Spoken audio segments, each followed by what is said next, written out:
Okay. So ఇప్పుడు మనకేం కనిపిస్తుంది? ఛీ. ఛీ ఎలా వచ్చిందో అర్థమైంది కదా అందరికి?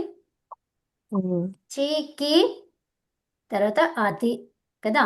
సో ఈ అతిలో మనకి ఇక్కడ అనేకాచి కనిపిస్తుంది అవునా. ఇకారాన్ని షష్ఠిలో ఏం చెప్తాము? ఏహే అవునా. షష్ఠిలో ఏహే అంటాం. ఇప్పుడు సూత్ర ప్రతిపాదన చూస్తున్నాం మనం. ఇక్కడ మనకి ఇక్కు వర్ణం తర్వాత అచ్చు ఉంటే ఇకో ఎనచి వచ్చేస్తుంది. అర్థమైందా? ఇకో ఎనచి అనేది వచ్చేస్తుంది. ఒక నిమిషం. వెన్ యూ సే అనేకాచ్, యాక్చువల్లీ ఏవైనా అవచ్చు, పక్క పక్కనే ఉండాలా? అనేకాచి అంటే దానికి అర్థం ఏంటి? ఒక అచ్చు కాదు అంతే. ఒక అచ్చు కంటే ఎక్కువ ఉన్నాయా లేవా ఇందులో? ఈ అంగంలో ఓకే. 2 అచ్చులు ఉన్నాయి అంతే. అదే అనేకాచి అంటే ఒకటి కంటే ఎక్కువ ఉండడం, ఒకటి కాకపోవడం. ఓకే. ఓకేనా. ఒక అచ్చు లేకపోవడం. ఒక అచ్చు లేకుండా ఏముంది మరి? అనేకాచి. అంతే. దాన్నే అనేకాచి అంటాం. ఓకేనా. ఒకటి కంటే ఎక్కువగా ఉండడమే అనేకాచ్. అంతే. సారీ టు జాయిన్ లేట్ అండి, కొంచెం లేట్ అయిపోయింది ఈ రోజు. ఓకే, పర్వాలేదు. అనేకాచ్ అనేది ఇప్పుడు ఆ రెండిట్లో చీలో కీలో ఇదంతా ఇక్కడ మనం అంతా ఏం కలిపి. అంతే అంతే. అంగం అంటున్నాం కదా. అంగం అంటే ఏంటి? కంప్లీట్ గా. ఇప్పుడు అతికి అంగం ఏంటి? దానికి పూర్వం ఉన్నదంతా. ఓకే. ఈ పూర్వం ఉన్నదంతాలో మనకేం కనిపిస్తుంది? అనేకాచి కనిపిస్తుంది. ఎందుకు అనేకాచి తీసుకుంటున్నాము అంటే సూత్రం చెప్తుంది కాబట్టి. అర్థమైనా? సూత్రం ఏం చెప్తుంది? ఇక్కు వర్ణాలకి, ఇక్కు అంటే తెలుసు కదా. ఇక్కు అంటే ఏంటి? ఈ ఊరిల్రి. ఈ ఊరిల్రీలకి అచ్చులు పరమైతే జనరల్ గా ఎండ రావాలి. ఎండ రావాలంటే యావారాలలో రావాలి. అయితే కానీ ఇంకొక విషయం చెప్తున్నారేమని? ఇలా వస్తుంది కరెక్టే, ఇది సాధారణ నియమం. ఓకే. ఇప్పుడు నేను ఒకవేళ ఏరనేకాచో అసంయోగ పూర్వస్య అని నేను చెప్పలేదనుకుంటే అప్పుడు మనం ఇకో ఎనచ్చినే వాడేవాళ్ళం. అర్థమైనా? ఈ పర్టికులర్ సూత్రం ఏదైతే ఉందో అది చెప్పకపోయి ఉంటే ఎవరిని వాడుకునే వాళ్ళం మనము? ఇకో ఎనచి. అర్థమైనా? పర్టికులర్ గా మనకి ఈ సందర్భం, ఈ సిచ్యువేషన్ వస్తే ఏం చేయాలి అని మనకి వచ్చిందనమాట. అంటే కొన్నిటిని ఇప్పుడు అన్నిటికీ అదే వాడితే ఎక్కడ ఏమైందో తెలీదు అవునా. దేని ద్వారా ఎవరొచ్చారో ఏంటో ఏం తెలియదు అనమాట. ఒక దారికి, గమ్యస్థానానికి ఒక 10 దారులు ఉన్నాయి. అంటే అందరు వచ్చారు, కానీ ఎవరు ఏ దారి గుండా వచ్చారు అనేది ఏమన్నా తెలుస్తుందా? తెలీదు. సో కాబట్టి ఏమన్నారు? మీకు కొంచెం సమయం ఎక్కువైంది అంటే మీరు ఈ దారి గుండా వచ్చినట్టు. ఇంకొక సమయం 2 నిమిషాలు ఎక్కువ తొందరగా వచ్చేసారు అంటే మీరు ఈ దారి గుండా వచ్చినట్టు అని మనం ఎలాగైతే కనుక్కున్నామో అదే విధంగా ఇక్కడ ఇది ఎలా వచ్చింది అంటే మనం ఎలా చెప్పగలుగుతాము అంటే ఇక్కడ అనేకాచు ఉంది కాబట్టి, అనేకాచులో మళ్ళీ సంయోగము లేదు కాబట్టి. అర్థమైందా? ఈ అంగములో అనేకాచు అసంయోగం ఉంటే ఈ సూత్రంతో వచ్చింది. అర్థమైందా? అంటే ఒక 2 నిమిషాల ముందు వస్తే వేరే దారి గుండా ఎలాగ వచ్చావు అని మనం ఎలాగైతే కనుక్కున్నామో అలాగా. మరి ఆ దారులు ఏమని ఎట్లా తెలుసుకోవాలి? ఏ సూత్రాలని? అదే కదా. ఇంకో ఎనర్జీ ఏంటిది? దానికి ఏ దారి లేదు, నువ్వు వచ్చేసావు అంతే. అవును. ఏ దారి గుండా వచ్చావు అవసరం లేదు దానికి. ఎప్పుడు అవసరం లేదు? ఇంకొకరు వచ్చిన తర్వాత. ఇంకొకరు వచ్చారు. ఉషా గారు ఉన్నారు. ఉషా గారు మీ అందరికన్నా 2 నిమిషాలు ముందు వచ్చారు అనుకోండి. వచ్చారు నిజంగానే వచ్చారు. అయితే 2 నిమిషాలు ముందు వచ్చారు. ఓకే.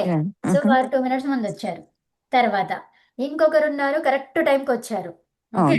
సో కరెక్ట్ టైంకి వచ్చిన వాళ్ళు ఎలా వచ్చారు, వీరు ఎలా వచ్చారు. అర్థమేనా? అంటే అందరూ కూడా మీడియా ద్వారానే వచ్చారు. అందరికి ఒకటే దారిగా. ఇక్కడ స్పీడ్ తొందరగా ఎర్లీగా అదేం లేదు.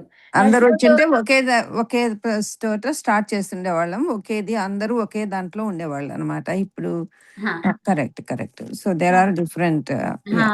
సో అయితే ఇప్పుడు నాకు కావాలి, ఏం కావాలి? ఉషా గారు ఎలా వచ్చారు, వీరు ఎలా వచ్చారు, వీరికి ఎందుకు లేట్ అయింది, వీరికి ఎందుకు తొందరగా రాగలిగారు, అది ప్రశ్న నాకు. అంటే మీరేం చెప్తారు? ఎందుకంటే వారు కొంచెం ఎర్లీగా వచ్చి కూర్చుందాం అనుకున్నారు కాబట్టి వచ్చారు. ఓకే. అందరికీ దారి ఒకటే ఉంది కదా. సో ఇప్పుడు ఆన్లైన్ మీడియా కాబట్టి ఇప్పుడు ఒకవేళ నేను మీకంటే ఒక 5 మైల్స్ దూరంలో ఉన్నా నేను. అవును. 5 అవును. మైల్స్ దూరంలో ఉన్నా. మీ అంటే మీ అందరికా కాదు మరి. అర్థమైందా? ఒక్కొక్కరికి ఒక్కొక్క దూరంలో ఉన్నా. ఇప్పుడు ఎవరు నాకి 5 మైల్స్‌లో నేను ఒక ప్లేస్‌లో ఉన్నాననమాట. ఆ ప్లేస్ మీ నుంచి ఎంత దూరమో అది మీ అందరికీ కాలిక్యులేషన్ చేసుకుంటే ఒక్కొక్కరికి ఒక్కొక్కలాగా వస్తది. అవునా? అవునా ఆ! కదా? ఆ! అవునండి. అవును. అవును. అవును. 5 మైల్స్ ఎక్కడి నుంచి? ఉషా గారింటి నుంచి నా ఇల్లు 5 మైల్స్ అవును. దూరంలో ఉంది. కరెక్ట్. కరెక్ట్. అయితే మీ అందరూ గూడా అక్కడే ఉండాలని రూల్ లేదు గదా! అవును. అర్థమైందా? దానికన్నా ముందు ఉండొచ్చు. దాని తర్వాత ఎప్పుడో ఎక్కడో దూరంలో గూడా ఉండొచ్చు. అవును. కదా! సో, హ్మ్. మరి ఎవరు ఎక్కడి నుంచొచ్చారు అనేది నాకు తెలియాలి గదా! అప్పుడెలా అవును. చెప్పగలుగుతారు? అంటే ఈ అవును. సిట్యుయేషన్స్ అన్నమాట. నేను ఓకే. ఎంత దూరంలో ఉన్నా గాబట్టి ఇలా వచ్చాను. అవును. అర్థమైందా? అవును. నాకింత టైం పడుతుంది. సో, అట్లాగే అందరూ ఒకే దగ్గరుంటే ఇంక మీకెంత టైం పట్టిందని అడిగే అర్థమే లేదు కదా! అవును. అర్థమైందా? అడగాల్సిన అవును. పని లేదు. క్వెషనే అవును. రాదక్కడ. ఎందుకంటే కరెక్ట్. అందరూ ఒకే చోటున్నారు. ఒకే సమయానికి వస్తారు. అంతే. అవును. అవును. కరెక్ట్. అదనమాట. అంటే ఎకోయ్ అనేసి ఎప్పుడు పనిచేస్తుంది? అన్నీ ఒకే సిట్యుయేషన్‌లో ఇప్పుడు ఈ సూత్రం రానంత వరకి. ఎవరు వేరియేషన్స్‌లో మీరందరూ ఉన్నారు అని తెలియనంత వరకి. అర్థమైందా? అవును. ఇక్కడ మనకో వేరియేషన్ కనిపిస్తుంది. మహర్షి ఒక సూత్రాన్ని తీసుకొచ్చారు. ఏమని? అనేకాచు అసంయోగముంటే ఈ సూత్రాన్ని వాడుకోండి. మళ్ళీ మీరు గమ్యస్థానానికే చేరుకుంటారు. ఆ గమ్యస్థానం ఏంటి? ఎన్‌కే చేరుకుంటారు. అర్థమైందా? ఓకే. అవును. అంటే ఓకే. మీ అందరూ ఎలా ఉన్నా నేనొక రూట్ చెప్తాను. మీ అందరూ అక్కడికే వస్తారు. సమయం ఎక్కువైనా సరే, కానీ ఆ క్లాస్‌కే వస్తారు మీరు. అర్థమైందా? అవును. అదనమాట. అంటే ఇక్కడేముంది?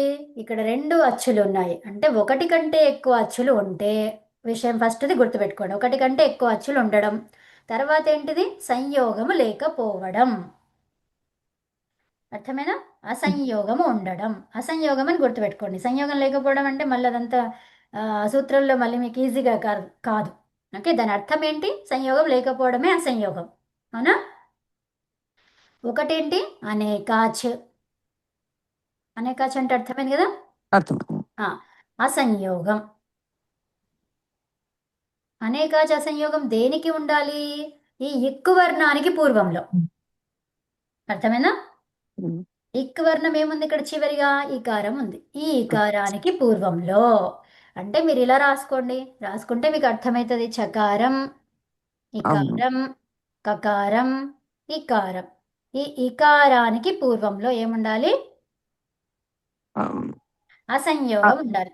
అసంయోగం. ఓకే. ఓకే. సో, ఇకారముతో కలుపుకొని ఏముండాలి? అనేకాచ్ ఉండాలి.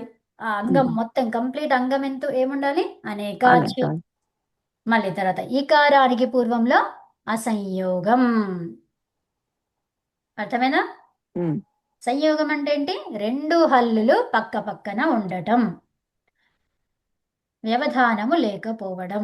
2 హల్లులకి మధ్య వ్యవధానం. వ్యవధానం అంటే ఎవరో ఒకరొచ్చారిక్కడ. ఈ అనేదొచ్చింది. అవునా? సో, అవును. దాన్ని వ్యవధానం అంటాం. ఓకే. వ్యవధానం ఉన్నదక్కడ. అవును. వ్యవధానం లేకపోవాలి. అంటే ఎవరో ఒకరి మధ్యలో ఎవ్వరు రావద్దు. హ్మ్. దాన్ని సంయోగం అంటాం. హ్మ్. ఓకే. సో, హ్మ్. మరిక్కడ ఏమైంది? ఒకటొచ్చింది కాబట్టి అదేమైపోయింది? అసంయోగం. ఓకే. హ్మ్. అసంయోగం ఉంది కాబట్టి ఏరనేకాచో సంయోగ పూర్వస్య అనే సూత్రం వచ్చింది. దాని ద్వారా ఎన్నని తెచ్చుకున్నామనమాట. అర్థమైందా అండి? హ్మ్. ఇప్పుడు ఈ సూత్రము రచించలేదనుకోండి. అప్పుడెవరొచ్చేవాళ్ళు? హ్మ్. I don't know. అనేకాచుంటే ఎవరొస్తారు? ఆ! అహా! అనేక ఇప్పుడు అచ్చుకి అనేకాచకు పూర్వం అయిపోయింది. కాదు. అయిపోయిందది. కాదు. అవును. అనేకాచకి ఆ సూత్రం పూర్వము రచించలేదసల. ఆ సూత్రమే లేదు. ఏం అవును. జేస్తారప్పుడు? ఇకోయ్ అనొచ్చి పెట్టుకుంటారు. ఈకో చేస్తుంది. అంతే. ఎకానమీ. ఓకే. ఇప్పుడు ఆ సూత్రం ఉంది కాబట్టి ఆ స్పెషల్ సూత్రం ఉంది గాబట్టి దాన్ని వాడుకోవాలి. అది మరి అదెప్పుడొస్తది? అనేకాచుండాలి. తర్వాత ఈ ఇక్ వర్ణానికి అసంయోగం ఉండాలి. ఇక్ వర్ణానికి పూర్వంలో. యెస్. అర్థమైందా? హ్మ్. అసంయోగ పూర్వస్య ఈ వర్ణం. అలాంటి ఈ వర్ణానికి అజాది ప్రత్యయము పరమైతే అప్పుడెవరొస్తారు? ఎన్ ఒస్తుంది. ఈ స్థానంలో య్ వచ్చిందనమాట. అర్థమైందా? అంటే ఇప్పుడేమైంది మనకి? చిక్ య్. చిక్ య అతి. ఇదేంటి ఇక్కడ మనకుంది అతి కదా. సో కలపండి అన్ని. చికియతి చికియతి ఎందుకు వస్తుంది? చి క్యు చి- అతి. చిక్కియతి చిక్యతి అంతే. చిక్యతి యా చిక్యతి చిక్యతి. ఓకేనా? చిక్యతి రూపం అన్నమాట. క్లియరా? క్లియర్. అంటే ఆ వర్డ్ ఉందా? చిక్యతి చిక్యతి వర్డ్ ఉందా అండి? చిక్యతి. ఉండకపోతే ఎలా చేసినాం మనం ఇప్పుడు? అవును. అదే సో కదా. అంటే ఏంటి చిక్యతి అంటే? ఆ, కి అంటే జానే అంటే తెలుసుకోవడం. జానే అంటే ఏంటి? తెలుసుకోవడం అని అర్థం అన్నమాట. సో ఇక్కడ మనకి ఉంది కదా కి జానే అంటే టు నో, టు అండర్స్టాండ్, జానన తెలుసుకోవడం. మరి అతి జీ ప్రత్యయం ఏంటిది? బహువచనం. ఎవరు తెలుసుకుంటున్నారు? తిప్పు తస్ జీ ప్రథమ పురుష. వాళ్ళందరూ తెలుసుకుంటున్నారు. ఎప్పుడు? వర్తమానం లట్లకారం. అర్థమైనా? అవును. సో వాళ్ళందరూ తెలుసుకుంటున్నారు అని చెప్పడానికి ఏం చెప్తారు మీరు? చిక్యతి చిక్యతి. చిక్యతి. హా. సో ఇప్పుడు చెప్పండి, వాళ్ళందరూ సంస్కృతాన్ని తెలుసుకుంటున్నారు. చెప్పండి. ते सर्वे संस्कृतं शिक्यति వే సర్వే తే సర్వే సంస్కృతం చిక్యతి. शिक्यति అంతే. చిక్యంతి అని చెప్పడానికి లేదు అది. అతి ఎందుకు వచ్చింది? అదభ్యస్తాత్. అవునా? ఉన్న ప్రత్యయం ఏంటిది? ఝా ప్రత్యయం. అదభ్యస్తాత్ ఎక్కడ వస్తుంది? ఝా ప్రత్యయానికే వస్తుంది. అవునా? మనకి ఝీ అనేది ఉంది, ఝీ ఉంది కాబట్టి అది అతి అయ్యింది. తర్వాత మరి ఇక్కడ క్యా ఎలా వచ్చింది? ఎందుకు వచ్చిందంటే ఇక్కడ అనేకాజి కనిపిస్తుంది, అసంయోగం ఉంది, అందుకనే ఈ కి అనేది యా వచ్చింది. ఆదేశం, యకారం ఆదేశం. అర్థమేనా? మరి చి ఎందుకు వచ్చింది? 2 సార్లు ఎందుకు రాయబడింది? ద్విత్వం ఎక్కడవుతుంది? ఈ ధాతువు ఎక్కడుంది? సన్న కనిపించట్లేదు. సన్న కనిపిస్తుందా? ఇక్కడ యంగ్ అని పొరపాటుగా అనుకునే అవకాశం ఉన్నది. ఉందా? ఉంది. ఉంది. చూడగానే అది యంగ్ ఏమో అనుకుంటాం, లేదా ఏమనుకుంటాం ఇంకా? చిక్కితే అనగానే దివాదిగణమేమో అనుకుంటాము. అవునా? యా. తర్వాత ఇంకేమనుకుంటాం? చురాది గానం కూడా అనుకోవచ్చు కదా. చెప్తాను. చురాదిగణం కూడా అనుకుంటాం. సూపర్. ఓకే. యంగ్ అనుకుంటాము, చురాదిగణం అనుకుంటాము, తర్వాత ఏమనుకుంటాం? దివాదిగణం అనుకుంటాము, ఇంకేమనుకుంటాము? అంతే అనుకుంటాం. అవునా? సరే, ఇప్పుడు చెప్తాను. ఇప్పుడు నేనేమన్నాను? ఇది బహువచనం అన్నాను. ఈ యంగ్ అయితే ఏమయ్యేది? ఏకవచనంలో వచ్చేది. చురాదిగణం అయితే ఏమయ్యేది? ఏకవచనంలో వచ్చేది. దివానిగణం అయితే ఏమయ్యేది? ఏకవచనంలో వచ్చేది. ఇప్పుడు నేనేమన్నాను? ఇది బహువచన రూపం అన్నాను. అప్పుడు ఏం ఆలోచిస్తాము? ఒక్కటే ఆలోచిస్తాము. అతి. అతి వచ్చింది అంటే అది అభ్యస్తాత్. అర్థమేనా? ఇక్కడ ధాతువు ద్విత్వమైనట్టు కనిపిస్తుంది, కనిపించట్లేదు. కీ లేదు, అక్కడ కీ లేదు, డైరెక్ట్ గా కనిపించట్లేదు. కొంచెం అంతరంగ కార్యాలలో చూసుకుంటే కనిపిస్తుంది. అయితే ఇప్పుడు ఏంటి మరి? ఇక్కడ ద్విత్వమైనట్టుగా కూడా నాకేం తెలియట్లేదు. ఎలా అనుకుంటాను నేను అంటే, ఇప్పుడు ఏమన్నా నేను? బహువచనం అన్నాను. ఈ ఒక్కదాన్ని పట్టుకొనే మనం చేసేయచ్చు ఇంకా. అర్థమేనా? ఈ బహువచనంలో అత్ ఎప్పుడు వస్తుంది అంటే, ఇక్కడ మనకు 2 ఆప్షన్స్. ఏమేమి? ఒకటి ఆత్మనేపది. ఆత్మనేపది చేస్తున్నప్పుడు అదంత అంగానికి. ఓకే, ఆత్మనేపది అదంతాంగం. ఇది ఆత్మనేపది కాదు. ఎందుకు? తీ ఉంది కాబట్టి ఆత్మనేపది కాదు, పోయింది అది. ఇంకోటి రెండో విషయం ఏంటిది? అభ్యస్తంలో వస్తుంది అత్ అనేది. అభ్యస్తాత్. అవునా? అర్థమైందా? అభ్యస్త సంజలో వస్తుంది. మరి అభ్యస్త సంజ మనకి ఇప్పుడు ఆత్మనేపది పోయింది, ఇంకేం మిగిలింది? ఒకటే ఆప్షన్ మిగిలింది, అభ్యస్తం అని. అంటే ఇది అభ్యస్తం ద్వారా వచ్చినటువంటిది, మరి బహువచనంలో ఉంది. అది అభ్యస్తాత్ అన్నాము. అదభ్యస్తాత్లో మళ్ళీ ఈ 7 ధాతువులు ఉన్నాయి. అవునా? జక్షిత్యాదయ షట్ అన్నాము. ఆ దాంట్లో ఏంటి? ఆ ధాతువు ద్విత్వమైనట్టు కనిపించదు. అర్థమైనా? అభ్యస్త సంజ ఉంది అంతే, కానీ ధాతువు ద్విత్వంగా ఉండదు. అర్థమైనా? సో ఇది పోయింది. ఇక్కడ మనకు 2 లాగా చకారం కనిపిస్తుంది అంటే కా ఉంటేనే అభ్యాసంలో అది అవుతుంది. అవునా? సో ఇప్పుడు ఏమి దొరికింది మనకి? జుహోత్యాది గణము. అర్థమైందా? దీన్ని ఎలా పరిశీలన చేయాలి, ఎలా కనిపెట్టాలి ఉమ్, అంటే దానికి ఉండేటువంటి ఆప్షన్స్ ఏమేమి ఉన్నాయి. ఈ ఉమ్, రూపము మనకి ఎక్కడెక్కడ కనిపిస్తుంది? యంగులో కనిపిస్తుంది, చురాది గణములో కనిపిస్తుంది, దివాది గణములో కనిపిస్తుంది. ఈ జుహోత్యాది అనే మాటనే మనకు రాదు అక్కడ. అవును. అర్థమైనా? సో మరి దాన్ని ఎలా కనిపెట్టాలి అంటే ఈ 3 ఆప్షన్స్ కనిపిస్తుంటే మనకు ఇది ఏకవచనంలో కనిపిస్తుంది. అవునా? అవును. అవును. మరి ఏకవచనమా కాదు బహువచనం అని నేను చెప్పాను. ఉమ్. అమ్మ ప్రథమ పురుష ఏకవచనం అనిపిస్తాయి కదా? ఆ, నేను అదే నాకు అర్థం కాలేదు. ఇది చిక్యంతి అవుతుందేమో అనుకున్నాను. మరి మీరు మ్మ్. చిక్కెతి అన్నారు కాబట్టి అంటే ఇప్పుడు ఇవన్నీ ఆప్షన్స్ వెళ్ళిపోయినాయి. ఇంకా అవును. ఇవన్నీ 3 వెళ్ళిపోయినాయి. ఇంకా ఏముంది? ఇక్కడ బహువచనాన్ని పట్టుకోవాలి ఇప్పుడు ఇక. అవునా? బహువచనంలో మళ్ళీ ఎక్కడ వస్తుంది? ఇక్కడ బహువచనం అన్నాము, అతి వచ్చింది అక్కడ. అవునా? అతి వచ్చింది. అతి అనేది ఎక్కడ వస్తుంది? ఇంకా చూసుకుంటే ఏమైంది? ఆత్మనే పదేషు అనతః అంటే ఏంటి? అనతః అంటున్నాం అక్కడ. అంటే అనతః అంటే ఏంటి? అనతః అన్నాం అంటే ఇక్కడ అకారాంతము, అదంతము, అనదంతము 2 రకాలు ఉన్నాయని చెప్పుకున్నాం మనం. అదంతం ఎక్కడొస్తాయి మీరు చెప్పండి ఇప్పుడు మునిగారు. అదంత అంగం ఉండేటువంటి గణాలు ఏంటివి? 1, 4 చెప్పండి. 6, 10. 6, 1, 10. 4, 6, 6, 10. 10. 1, 4, 6, 10. అదంత అంగం. అనతః అనేది అక్కడ ఏం చెప్తుంది? అంగం గురించి చెప్తుంది. ఓకే, అంగం గురించి చెప్తుంది అక్కడ. అంటే అనదంతము అయినటువంటి వాటికి అత్ ఆదేశం వస్తుంది. అనదంతమైతే అత్ ఆదేశం వస్తుంది. అర్థమైందా? ఆహా. అనదంతమైతే ఆత్మనేపదులలో అనదంతమైతే అత్ ఆదేశం. మరి ఇప్పుడు ఇది ఆత్మనేపద కాదు, తీ ఉంది చివరిగా. తీ ఉంటే ఆత్మనేపద వస్తుంది అక్కడ? రాదు. రాదు. అయిపోయింది, అది కూడా పోయింది. ఇంకా మనకేముంది మరి? ఇక్కడ అత్ వచ్చేది 2 రకాలు. ఏమేమవి? ఆత్మనేపదేషు అనతః అదొకటి.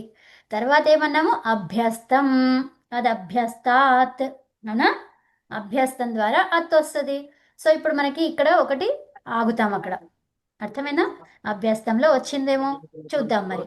అభ్యస్తంలో వస్తే దానికి ఏం కావాలి? ద్విత్వం కావాలి, లేదా అభ్యస్త సంజ్ఞ అన్న కావాలి. అది 2 రకాలు. ఒకటేమో ద్విత్వం చేసినప్పుడు అభ్యస్త సంజ్ఞ వస్తుంది, ఇంకోటేమో జక్షిత్యాదయ షట్ అంటే 7 ధాతువులకు, జక్షిత్యాది గణములో ఉన్నటువంటి 7 ధాతువులకి అభ్యస్త సంజ్ఞ ఉంది. మరి అభ్యస్త సంజ్ఞ ఎలా? అభ్యస్త సంజ్ఞ ఉంది అంతేగాని దాన్ని ధాతువుని ద్విత్వం చెయ్యం అక్కడ. అర్థమైందా?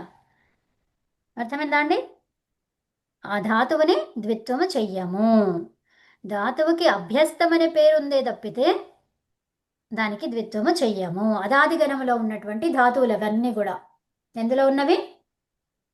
అదాది గణం. అదాది గణం. అదాది గణంలో ద్విత్వం ఎందుకు చేస్తాము? జుహోత్యాది గణంలో చేస్తాం. మనకి 5 ఉన్నాయి కదా. అవును. సయాచజూలి, సయాచజూలిలో మనకి అది వచ్చింది అదాది లేదు. లేదు. కాబట్టి అదాది గణంలో ద్విత్వం చేసే సవాలే లేదు అక్కడ. అవునా? కానీ అందుకనే అభ్యస్త సంధి ఇచ్చారు అక్కడ. అర్థమైందా? ద్విత్వం చేసేదే ఉంటే అభ్యస్తం అని ఇంకా మనం సపరేట్గా చెప్పాల్సిన పని లేకుండే. ఉండేనా? లేదు. లేదు. మరి సపరేట్గా చెప్పారు అంటే దానికి అది రాదు. అభ్యస్తం అనేది రాదు. రాదు కాబట్టి ఇవ్వడం జరిగింది. అర్థమైనా? ఆ సూత్రం ప్రకారము ఇవ్వడం జరిగిందనమాట. సో ఇప్పుడు మరి అభ్యస్తం అని పేరు ఇచ్చారే తప్పితే అది ద్విత్వం కాదు, ధాతువు. అవునా? కాబట్టి ఈ 7 ధాతువులు కూడా ఆప్షన్ల నుంచి మనకి వెళ్ళిపోయినాయి. ఇంకొక్కటే మిగిలింది. ఏం మిగిలింది అది మరి? అదభ్యస్తాత్ ఎప్పుడు వస్తుంది?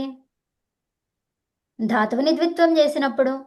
మరి ధాతువు ద్విత్వం ఎక్కడెక్కడ చేస్తాము? సన్, యంగ్, చంగ్, లుంగ్, లిట్, జుహోత్యాది అని చెప్పుకున్నాము. లిట్ లకారమా కాదు ఇది. లిట్ లకారానికి ప్రత్యయాలు వేరే ఉన్నాయి. అవునా? నల్, అతుస్, తుస్ ఇట్లా ఉస్ అనేవి అట్లాంటివి ఉన్నాయి. అది కాదు. లిట్ లకారం వెళ్ళిపోయింది. సన్ ఉంటే సకారం రావాలి, అది లేదు. యంగ్ ఉంటే ఇక్కడ ద్విత్వం చేయాలి, మరి అది ఏకవచనం, అది మొత్తానికి పోయింది ఇక్కడ మనకు ఫస్ట్లోనే ఛాయిస్లో వెళ్ళిపోయింది అది. అవునా? తర్వాత ఇంకేముంది? చంగ్ ఉంది. చంగ్ అయితే ఇక్కడ అకారం రావాలి, భూతకాలం తు కావాలి, అది లేదు. ఉందా? లేదు. లేదు. అంటే చంగ్ అనేది భూతకాలము. భూతకాలంలో ఎలా ఉంటుంది? అకారం ముందు ఉంటుంది, అవునా? అవును అవును సో అది లేదు. ఇంకా ఇంకా తర్వాత ఏం మిగిలింది? జుహోత్యాదిగణం ఒక్కటే మిగిలింది. ఉమ్, అర్థమైందా? ఉమ్, అంటే ఇప్పుడు ఈ ధాతువు ఎక్కడి నుంచి వచ్చింది? జుహోత్యాదిగణం ఓకే. నుండి వచ్చింది. ఉమ్, మరి జుహోత్యాదిగణంలో ఏం చెప్పుకున్నాము? ఈ అభ్యాసాన్ని చకారంగా మార్చుకున్నాము. అర్థమైందా?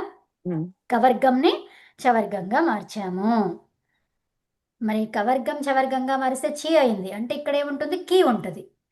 అంటే కీ అనే దానికి యకారం వచ్చింది. ఉమ్, అర్థమైందా? ఉమ్. ఆ కీలో ఉన్నటువంటి యకారానికి యకారం వచ్చింది. ఎప్పుడు వచ్చింది యకారం? మరి అనేకాచుంటే. మరి అనేకాచుంటేనే వస్తుందా? కాదు, అది అసంయోగం ఉంటే.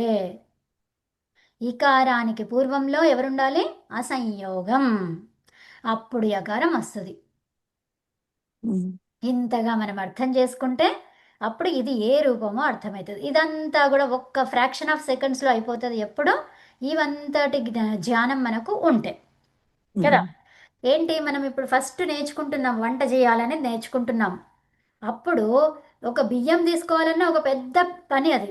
అవునా? అవును ఎక్కడున్నాయో వెతకాలి, తీసుకోవాలి, ఆ సంచిని ఓపెన్ చేయాలి, లేకపోతే ఒక డబ్బాను మూత తీయాలి.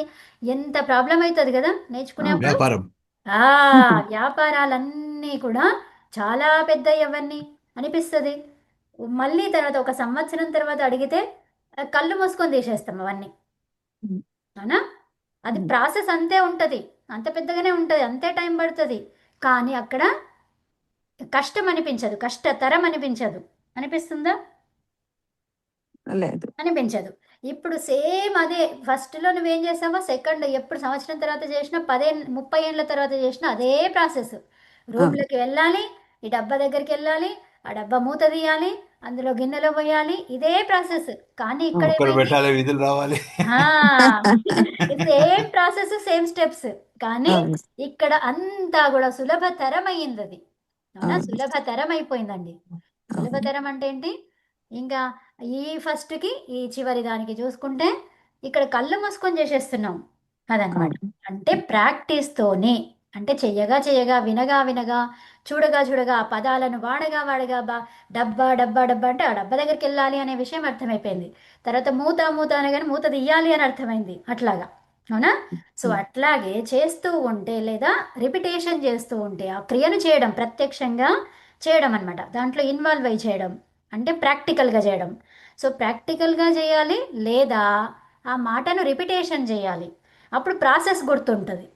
అర్థమైందా? అదే సంగతి ఇప్పుడు ఇంత నేర్చుకున్నప్పుడు మనకి చాలా కష్టం అనిపిస్తుంది.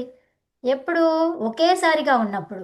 మీకు ఒకేసారిగా చెప్పలేదు. ఒకరోజు డబ్బా దగ్గరికి వెళ్ళమన్నాను, రూమ్కి వెళ్ళమన్నాను, తర్వాత ఇంకో దగ్గరికి వెళ్ళమన్నాను, ఆ తర్వాత ఇంకో రోజు మూత తీయమన్నాను. అంటే ఇప్పుడు ఎంత సింపుల్ అయిందండి. అది మొత్తం ఓ 10 రోజులలో విషయం తెలిసింది. ఇప్పుడు ఆ 10ని అప్లై చేయండి. సింపులేనా? అది చాలా సింపుల్ అండి అదనమాట. ఒక్కసారిగా 10 చెప్పాను, ఏం అర్థం కాదు, అసలు ఏం చెప్తున్నావో నువ్వు అని చెప్పేసి తల అవును బాదుకుంటాం మనం. అవునా? అవును సో అవును అదనమాట. అంటే అసలు ఫస్ట్ రూమ్ ఏంటో తెలియదు, ఏం రూమో తెలియదు, ఎక్కడనో ఏదో తెలియదు కదా. అంటే అవును ఆ ఒక్కొక్కటిగా ఒక్కొక్కటిగా ఒక్కొక్కటిగా నేర్చుకొని ఈ 10 స్టెప్పుల వరకు వస్తాం మనం. అదనమాట. అదే మనం చేస్తున్న ప్రయోగము. ఈ ఒక్కసారిగా ఈరోజు చెప్పినటువంటిది కాదు ఇదంతా కూడా కదా. సో అవును ఎప్పటి నుంచో జరుగుతూ ఉంది, మనకి 2 సంవత్సరాలుగా జరుగుతుంది కథంతా కూడా, ప్రయత్నం అంతా కూడా ఇది 2 సంవత్సరాలుగా 3 సంవత్సరాలుగా జరుగుతుంది. కాబట్టి అవి వచ్చేసినాయి ఇక కదా. అవును ఇందులో కొత్తగా యాడ్ అయింది ఏంటిది? ఒక్కటే యాడ్ అయింది. ఏంటది? అభ్యాసం, అభ్యస్తం, అంతే. అవును ఆ పేర్లు ఒక్కటే యాడ్ అయినాయి. ఇంకా అనేకాజు, సంయోగము ఇవన్నీ పాతవే ఇంకా కదా. అనేకాచి అంటే ఏంటి? ఒక అచ్చు లేకపోవడం. సంయోగం అంటే ఏంటి? వ్యవధానం లేకపోవడం. మరి దేంట్లో నువ్వేం చూసుకుంటే అది కదా. సంయోగం అని ఏమన్నాము? హల్లులకి అన్నాము కదా. ఈ హల్లుల్లో అచ్చులు లేకపోవడం. వ్యవధానంగా ఎవరొస్తారు? హల్లుల మధ్య ఎవరొస్తారండి? గ్లాస్ వచ్చి కూర్చుంటుందా? లేదు. ఫోన్ వచ్చి కూర్చుంటుందా? లేదు. ఎవరొస్తారు? అచ్చులు వస్తాయి. అచ్చులు, హల్లులు. వాటికి లింక్ ఏంటి? అచ్చులు, హల్లులు, అంతే. అర్థమైందా? యా వీటికి మధ్య వ్యవధానంగా వచ్చేది. ఇప్పుడు మనుషులం, మనం ఉన్నాము, మన మధ్య ఎవరు వస్తారండి? ఎవరన్నా రావచ్చు. అవునా? చెట్టు రావచ్చు, ఏదన్నా రావచ్చు. కానీ అక్కడ వ్యవధానం అంటే ఇంకో వ్యక్తి గురించి మాట్లాడుతున్నట్టు. అర్థమైందా? అవును మనుషుల మధ్య ఇంకో మనిషి వచ్చాడా లేదా అని.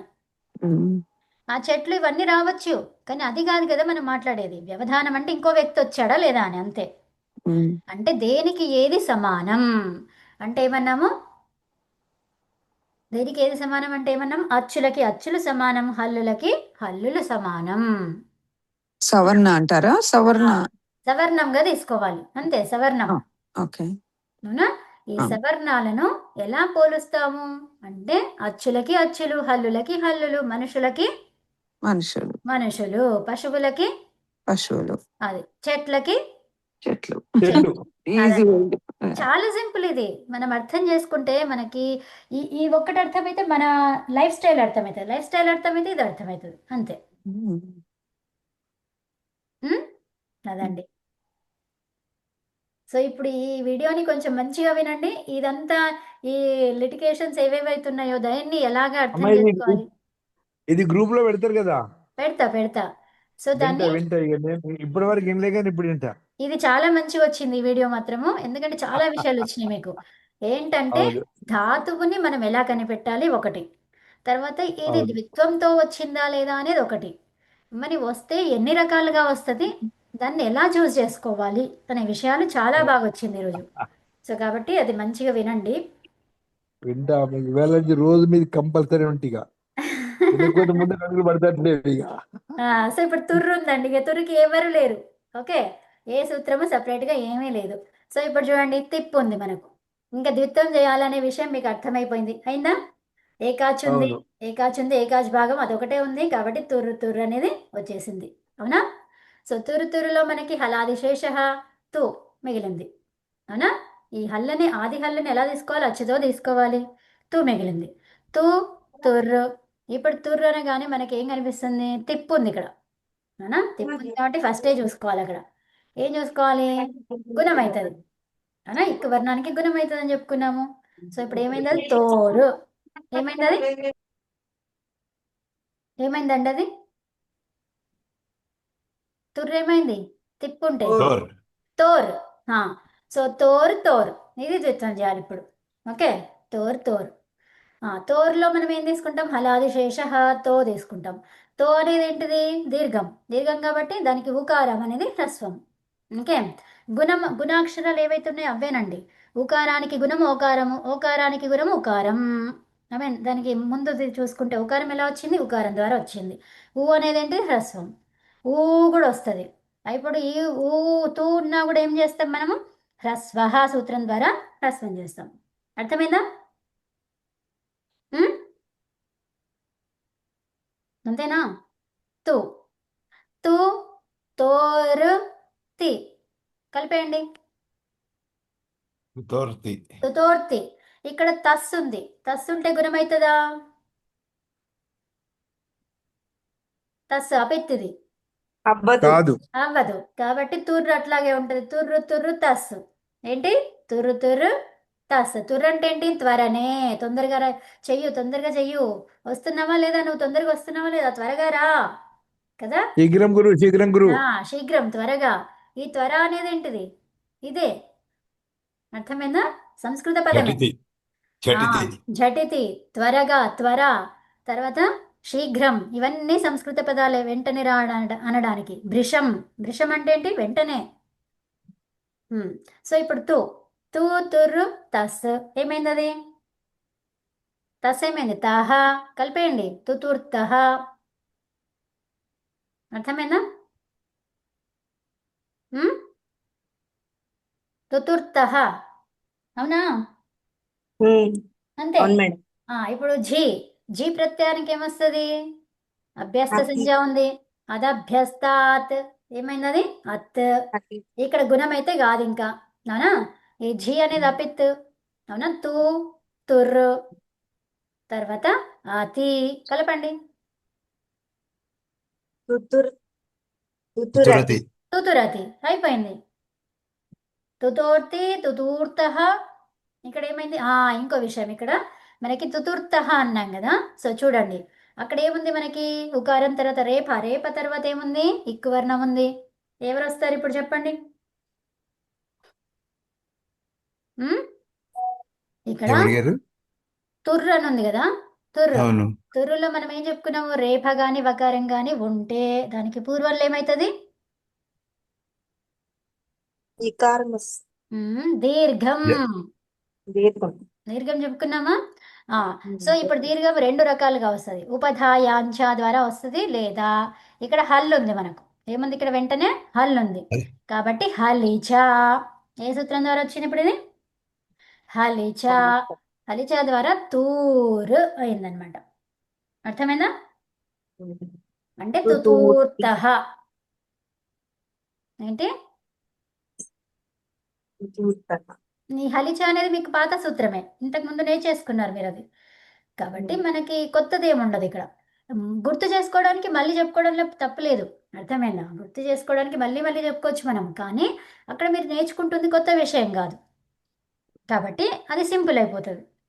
సో చూడండి, ఇప్పుడు మొత్తం 3 ఆ, ఏం చేశారు? ఏకవచనం, ద్వివచనం, బహువచన రూపాలు కంప్లీట్ చేసేసారు మీరు ఇప్పుడు. ఎంతసేపట్లా? ఒక్క నిమిషంలో. అది అర్థమైందా? సేమ్ ప్రాసెస్ అదే, కానీ అదంతా మైండ్లో ఉంది కాబట్టి టక్కన ఆన్సర్ ఇచ్చేశారు మీరు. అవునా? అదే. సో ఇప్పుడు మరి పిత్తులు ఏవేవి ఉన్నాయి? తిప్పు, తస్సు, జి. ఐ మీన్ తిప్పు, సిప్పు, మెప్పు. అవునా? తిప్పు, సిప్పు, మెప్పు. ఇప్పుడు ఇవి చేసేయండి. ఏమొస్తుంది? ఇవన్నిటికీ గుణం అవుతుంది. అంటే ఏమైంది అది? తు తేరు, తోరు, తు తోరు. అవునా? తు తోర్తి. తర్వాత తుతోర్షి. ఆ, సితోర్ష్ ఆ, సితోర్ష్ ఇక్కడ రు తర్వాత సి వచ్చింది. మనం ఏమన్నాము? ఇన్కోహో. ఇన్కోహోలో ఏమొచ్చింది? ఇన్లో ఏమొచ్చింది? యావారా వచ్చిందా? యావారా లా. అవునా? ఇన్నులో వచ్చింది కదా యావారా లన్. అవునా? ఈ నుంచి అచ్చులన్నీ తర్వాత హా యా వా రా లా. అంటే ఇప్పుడు మనకి రాగనిపిస్తుంది అందులో. రేఫ ఉంటే కూడా సకారం ఏమవుతుంది? షకారం. గుర్తొచ్చిందా? ఎన్కో. ఎన్ ప్రత్యాహార వర్ణం అంటే ఏంటి? అకారం వదిలేసి అచ్చులన్నీ. అవునా? అంటే అచ్చులన్నీ అంటే ఎక్కడి నుంచి? ఇచ్ అనమాట. ఇచ్. అవునా? ఇచ్ తర్వాత హయవరల. అర్థమైందా? ఇచ్ హయవరల అంటే ఇప్పుడు మనకి రా ఉంది, రా తర్వాత సకారం ఉంది, అది షకారంగా మారాల్సిందే. అందుకని ఏమైంది? అది తుతోర్షి. తుతోర్షి. తర్వాత మిప్పు చెప్పండి.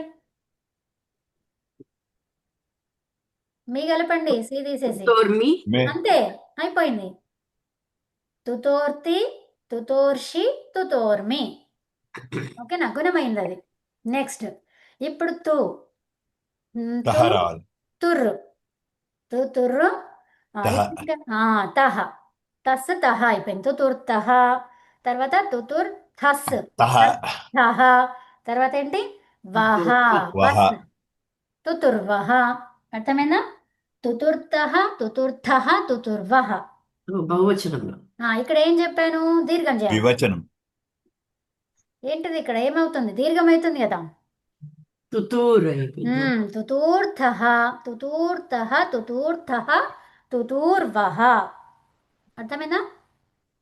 ద్వివచనంలో. ఆ, ద్వివచనం తస్, థస్, వస్. ఇప్పుడు చెప్పండి. మస్ ఇది చెప్పండి. ఇంకా ఝ. ఏమైంది అది? ఝీ. అమ్మా, ఝీ. ఒక మాట. థ. ఇవన్నీ అర్థం కావాలంటే ఎన్ని ఎన్ని వెనకకు పోయినాలే వీడియోలు. ఏం అవసరం లేదు. ఈ రోజు వీడియో వింటే చాలు. రెడ్డి గారు ఎన్ని మీకు ఏం వీడియోలు అవసరం లేదు. వెనకకు పోయి రెడ్డి గారు మీకు ఏం అవసరం లేదు. మీరు అది బ్రేక్ చేసి చూసినారు. మీరు ఇవి చూస్తే రూపాలు చూస్తే చెప్పగలరు. అంతే. సో ఇప్పుడు మనకి ఆ, ఈ తుర్రు అనేది తూర్ అవుతుందా లేదా చూడండి. మనకేమన్నాము? జలి అన్నాం. జలి కాదు, హల్ అన్నాం. హలీచ అన్నాం. ఇక్కడ ఇది హల్లా. చూడండి, ఇప్పుడు ఝ అనేది ఏమైంది? మనకు అత్ అయింది, అతి అయింది. అవునా? అదభ్యస్తాత్ ద్వారా అతి వచ్చింది. అవునా? అత్ వచ్చిందంటే ఇదేంటి? హల్లు కాదు. కాబట్టి ఏముంటుంది? తుర్రు అలాగే ఉంటుంది. హల్లు ఉన్నప్పుడే మనకేం చెప్పుకున్నాం? దీర్ఘం చేసుకున్నాం. హలీచా, అవునా? ఇప్పుడు థా అనేది మా అనేది హల్, కాబట్టి అక్కడ దీర్ఘాలు వస్తాయా? రాహు వస్తాయి. వస్తాయి. సో ఇప్పుడు చెప్పండి, తుతురతి, ర అతి కలపండి, తుతురతి. తురతి తర్వాత తుతుర తుతూర్థ. తూత ఉత్తమం. తూర్థ.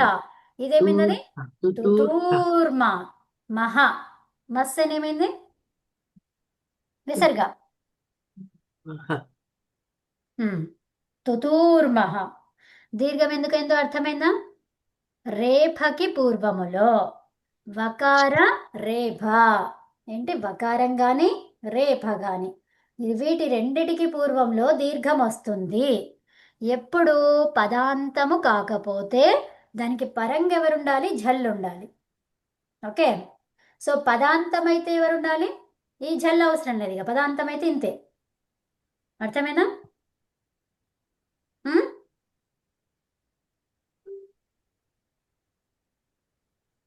ఏంటి? జల్ల హల్ల హలిచ. హల్లు హల్లు హల్లు. అదే హల్. ఈ హాని ఎప్పుడు నాకు కన్ఫ్యూజన్లో. హల్లు జల్లు. ఓకే, హల్. హల్ పరంగా ఉండాలన్నమాట. హల్ అంటే ఏంటి? అన్ని హల్లులు.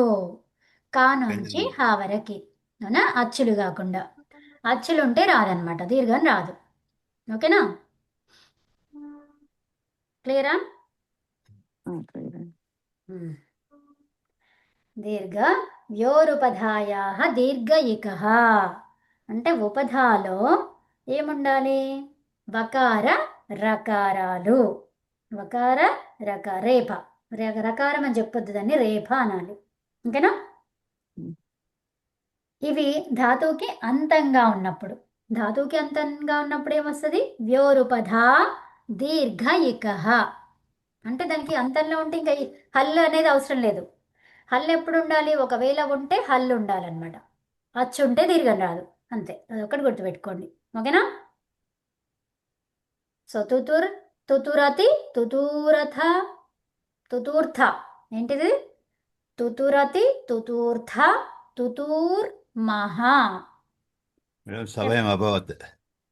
సమయం కూడా అయిపోయింది మనకి, రూపం కూడా అయిపోయింది. ఎవరు చెప్తారు ఈ రూపాన్ని? ఎవరైనా చెప్తారా? ఇది చదువుతారు, ఒకసారి చదవండి. నేను ఇక్కడ తీసుకెళ్తాను మిమ్మల్ని, ఒక్కసారి చదవండి. ఇప్పుడు మీరు చేసిందంతా కరెక్టే ఉందో చూడండి. తుతోర్తి, తుతోర్తి. తుతుర్తః, తుతురతి, తుతోర్షి, తుతుర్తః, తుతుర్త. మళ్ళీ చెప్పండి. తుతూర్థః.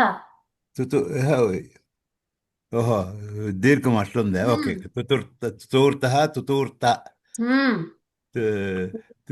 తుతోర్తి, తుతోర్మి,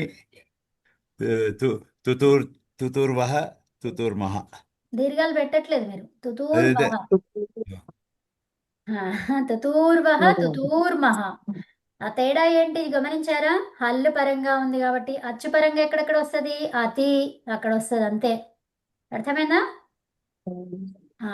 కాబట్టి ఇక్కడ దీర్ఘం రాలేదు. ఓకేనా? అది. ఓం శాంతి శాంతి శాంతి. ఓం నమస్తే అండి అందరికీ. ధన్యవాదాలు మేడం. నమస్తే. ధన్యవాదాలు. చూడండి, 9 రూపాలు ఒక 2 నిమిషాలలో కంప్లీట్ అయిపోయింది, అంతే. ఇంకా అచ్చుతో ఉంటే దీర్ఘం రాదు, హల్లుతో ఉంటే దీర్ఘం వస్తుంది. ఎప్పుడు? రేప వకారాలకి పూర్వం.